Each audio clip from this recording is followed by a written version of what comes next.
Morning Pisces, welcome to your reading for the week of the 6th of February. It is a general read, just take what resonates. I'm fortunate in that I'm Sun, Moon and Rising is Libra, Libra, Libra. If you're Pisces, Cancer, Libra, then maybe you need to look at those readings as well to get a fuller read. I don't really know how that works because I've never had to do it, so that's all there is to it. When I pulled these cards, I just thought, oh, that's interesting. It's really interesting. First of all, every card has got a person on it, so this has got to be, it's got to include other people. Normally I don't read people on cards as other people coming in unless it really signifies that. I just tend to think this is a reading about you this week, but because there are so many people, this has got to be somebody else as well. So if I'm discussing someone or discussing a particular card, you go, that sounds like Fred, then it should be Fred, yeah, and just read it that way. So first of all, energy on the bottom, we've got the Queen of Swords. Queen of Swords, she's been hurt before, she'd be hurt again. She doesn't mince her words. She tells it like it is. She is all about, the next step. The butterflies down here are transformation. This is transformation and change. This is being prepared to turn into caterpillar soup and become a butterfly. It's become something else.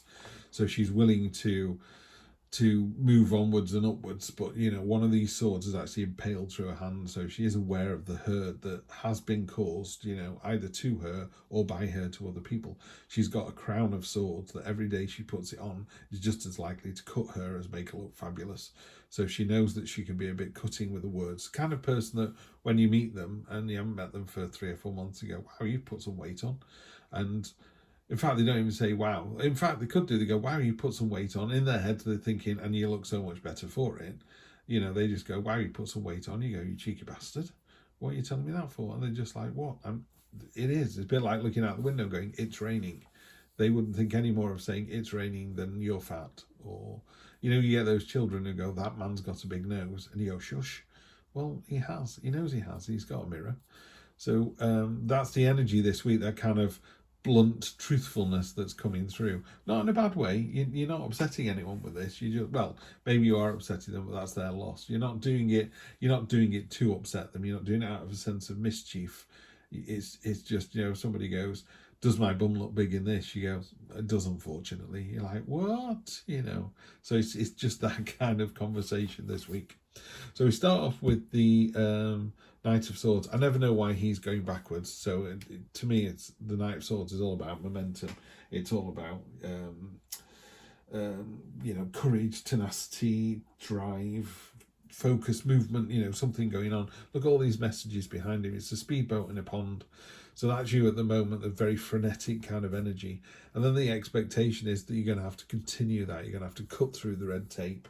And what I like about him, this is about truth and ideas and communication and just cutting through the red tape to get to the meat of the conversation, or the truth behind the story, the truth behind the gossip. You haven't got time for gossip. You're like, this is what happened. This is my truth.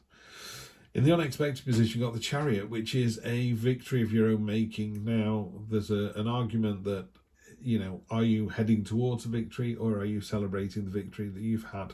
This card on this deck looks very much like you're celebrating the victory you've had. Now, that could happen this week. So there could be a victory coming in, but it is definitely of your own making. So, it's not a surprise promotion. It's not it's not something that's coming out of the blue. It's something that you've worked towards. It's something you've driven and guided yourself. And then we move into the week itself. So this is short-term future. This is long-term future. Both very high-powered female energy. The week goes from kind of fizzy momentum movement, telling it like it is, being really blunt, and that seems to be successful. That seems to work. And then there's this pause. It's almost like the roller coaster has gone down the exciting bit, and now it's climbing up to the other one, or it's running along the bottom at the moment. And there's a lull in the momentum here for the actual week, because you've got the High Priestess. She's sat on a crescent moon, so it's about mysteries, it's about the unknown. If I always try and attach one word to a card, and hers would be intuition. You need to listen to your your inner voice this week. You know, if something doesn't feel right, if someone doesn't feel right, if they don't feel genuine, they're not. You don't need any more proof than that. If you've got a little, you know, little voice in your head that just goes, not sure about this person, that's all you need this week. You don't need to go and find anything more out about them. You don't need to discuss it with your friends. You're right. This week is, you know exactly what you're doing. And on a very subconscious subliminal side, as well as the forthright. So you got kind of two ends of the spectrum here. You got the person, you know, really telling it like it is, not standing for any gossip mongering, and then you got this, which is all the subtleties and the mysteries and how did they look when they said that. Yeah, so there's that energy here as well. That's for the week itself. So I think combined with these two, you sort of, it's almost like a superpower. You know, you can see the subconscious subtleties and you can see the conscious truth of the matter. And then over the next 1, 2, 3 weeks, you have the Queen of Pentacles. So you got the Queen of Swords and the Queen of Pentacles. So again, very high vibrational energy, very mature kind of energy that you're demonstrating and giving out to people at the moment. Very kind of leadership energy, mothering energy, caring.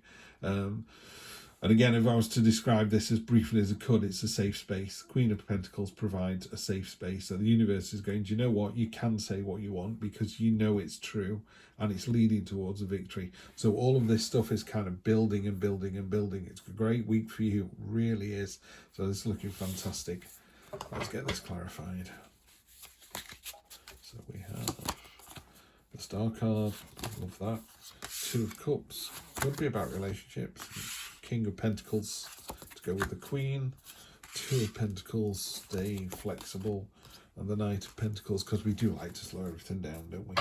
And on the bottom we've got the magnificent Temperance card, my favourite card in this deck. Look at that, you know.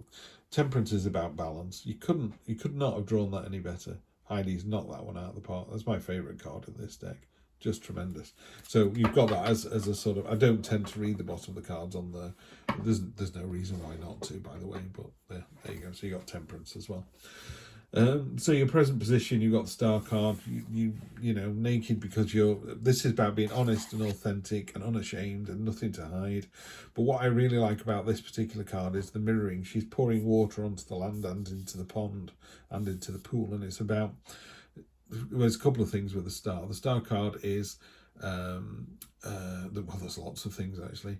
Spirit guides are very well placed this week. They're looking after you. There's a real sense of the conscious and the subconscious working well together, which is these two as we've discussed. But there's mirroring going on here. And mirroring is about trying to see yourself as other people see you. And it's really, really difficult to do. A great exercise that you can do is to take your name out of a conversation and talk about yourself in the third person. Don't do it out loud because people think you're mad. But, you know, if you said, there is a person at work and they do this, this, this, this, this, you'd be like, wow, they sound amazing. And then people go, and that's you. And you go, yeah, so it is. Whereas you go, hi, I'm, you know, Dave and I work here. And you infect the conversation with your own kind of negativity and scarcity kind of mindset. And you shouldn't do that. Just think of yourself in the third party and go, what do you do every day? You know, maybe you find out, actually, I'm the best brother I could be. I'm the best husband, father, you know, friend, co-worker. There are lots of things that you are that are amazing. So just take those. And the Star is also about promise and hopes and dreams coming true. And I think a lot of that is to do with the way we think about ourselves.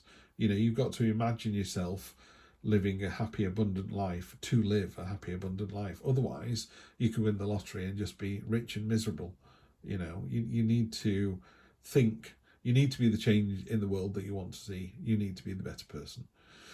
Two of Cups down here. So cutting through this red tape, this is, you know, the soulmate card, two peas in a pod. This is the coming together of two individuals. Got the lovely water lilies on there as well, which are indicative of the Ace of Cups. So there's that lovely start, that emotional coming together. Now people go, well, I'm on my own and I like to stay that way. Well, this is just you and your higher self in that case. You know, we all have an angel on one shoulder and a devil on the other, and it's letting the angel be the louder voice this week, you know. So trust your intuition down here, tell it like it is. You know, if you fancy someone, tell them, just tell them. Or I tell you what you could do, if someone is looking really good and they've, you know, lost a bit of weight or they're dressed really nice, they've had a haircut, just tell them. You know, it costs you nothing, makes them have a better day, they pass it on, happy days. Just keep it going. King of Pentacles, a card of again, very, very kind of high maturity, very content with what you have, very assured. This is in the unexpected. So yeah, you're quite surprised by this victory you're going to get this week, and you're quite surprised by how deserving it is. You just, once you get over the surprise of it, the fact it's in the unexpected position, you'll go, oh yeah, I am pretty good at this, aren't I? Maybe you need to do that exercise. Maybe you do need to think of yourself in the third person. That might be all you need to do. And then in the intuition card, it's about juggling. It's about keeping things moving. It's about not letting anything stagnate. So when your intuition, you go, let me think about that a bit longer. This card's going, no, don't. Let's go with your gut. Your sort of, oh, that's what I thought of that situation then. It's very rare that if you thought of a situation where you went, that's not going to work out, that was your nanosecond response. You go away and think about it for a night or two, you're probably going to think the same thing. Unless fresh evidence comes in, your instincts are normally, and I would say 99.99999% of the time, they're correct. So this card just goes, do you know what? Just keep it going, just keep it moving. Let's keep believing our intuition and move on. Knight of Pentacles, what are you waiting for? The universe, paired with this safe space card, this is the universe going, look, whatever your hopes and dreams are, you've got a victory coming in. It could be that you just want to ask this person out, or you just want to be with this person. It could be something as simple as that. So you I don't know, you send them an email, and that's the victory you're talking about, and you go, do you know what, I feel a lot better about that. Maybe you ask them out on a date. Maybe you're already with a long-term partner and you just decided to do a date night once a month. What a great idea. It's that kind of thing. The Knight of Pentacles is a card of, you are prepared, you're ready, you've ticked all the boxes, what you're waiting for. Of all the knights, it's the sort of plodding one. It's just sort of walking in. It's also walking in back. I always think of that as going to the past and this going to the future. So you could be sort of walking along thinking about how good it used to be. And the universe is going, no, we've got this. There's a safe space. If you want to go skydiving with this person that you've only just met, or finally asked out, just do it. What are you waiting for? Yeah, most definitely. So no more waiting. Sorry, just get a quick drink. No more waiting, Pisces. This is what you've been waiting for. It's all in great shape. Just go ahead and do it. Have a great week, and I'll see you next time for more of the same. Take care.